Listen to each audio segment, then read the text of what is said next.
Un sentiment de satisfaction a traversé le Cameroun jeudi dernier, après la fausse annonce de l'arrestation de Jean-Pierre Amougou Bellinga. Mais en fait qu'est-ce qui peut bien expliquer une telle détestation? Le sentiment de satisfaction. Cette vague de joie a assailli presque tout le Cameroun entier, dans la nuit de jeudi à vendredi dernier. Une rumeur selon laquelle le patron du groupe L'Anecdote aurait été interpellé à son domicile, en pyjama, a circulé sur l'ensemble des réseaux sociaux. Et d'aucuns y sont même allés avec les détails les plus croustillants sur cette pseudo-arrestation. Dès le lendemain matin, c'était l'effusion de joie dans les médias. Les journalistes, chroniqueurs, blogueurs et autres animateurs, s'en sont donnés à cœur joie. On aurait dit que l'arrestation de ce magnat était la seule conclusion possible pour le rassasiement de l'opinion publique, suite à l'enquête ouverte sur l'assassinat déshumanisant du journaliste Martinez Zogo. Et puis, patatras. Dans l'après-midi on apprend que l'information était fausse, et que tous les lanceurs d'alerte ont été roulés dans la farine. Même le journal satirique Le Popoli a dû faire son mea culpa, reconnaissant que Jean-Pierre Amougou Bellinga se trouvait bel et bien à son bureau à ce moment-là, et d'ailleurs qu'il n'avait jamais reçu aucune invitation de la part du secrétariat d'État à la Défense, SED. L'argent d'Amougou Bellinga. En réalité l'argent d'Amougou Bellinga dérange plusieurs personnes.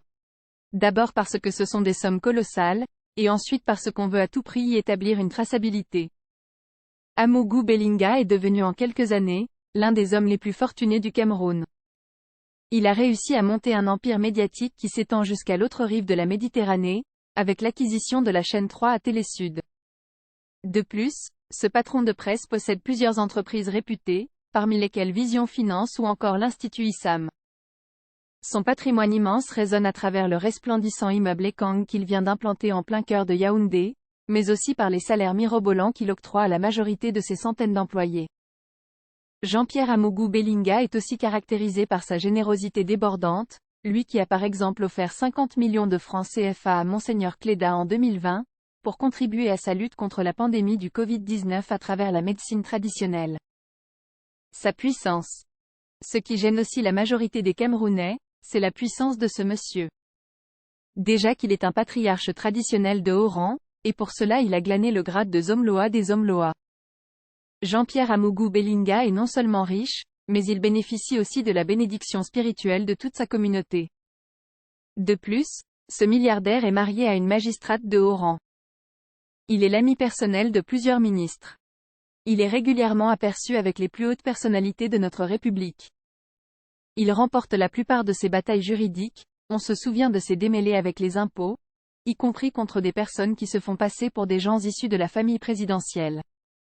Par ailleurs, on lui attribue des audios dans lesquels il hausserait le ton devant des personnalités influentes de notre pays, dont un ambassadeur, et ces supputations accroissent davantage cette impression de puissance. On se souvient qu'il avait fait déchausser le journaliste Ernest Obama, et qu'il affiche régulièrement sa proximité avec des chefs d'État de la zone CEMAC. Il a aussi épousé une charmante épouse en troisième noces, ce qui fait de lui un milliardaire surpuissant et qui a apprivoisé l'une des plus belles femmes de notre Cameroun. Les Camerounais ont besoin de la justice.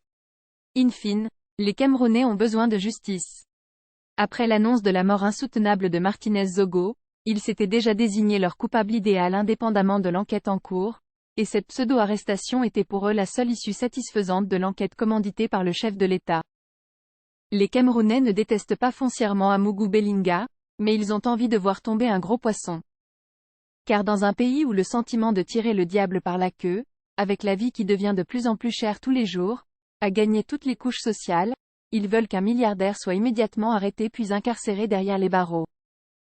Ils veulent trouver un bouc émissaire consensuel pour les scandales successifs du Covid-Gate, de la Ken-Gate et des lignes 65 et 94. Et leur soif de sang est d'autant plus inassouvissable que Jean-Pierre Amougou Bellinga leur apparaît comme étant un individu pratiquement inatteignable. Pourquoi les Camerounais adorent détester Amougou Bellinga?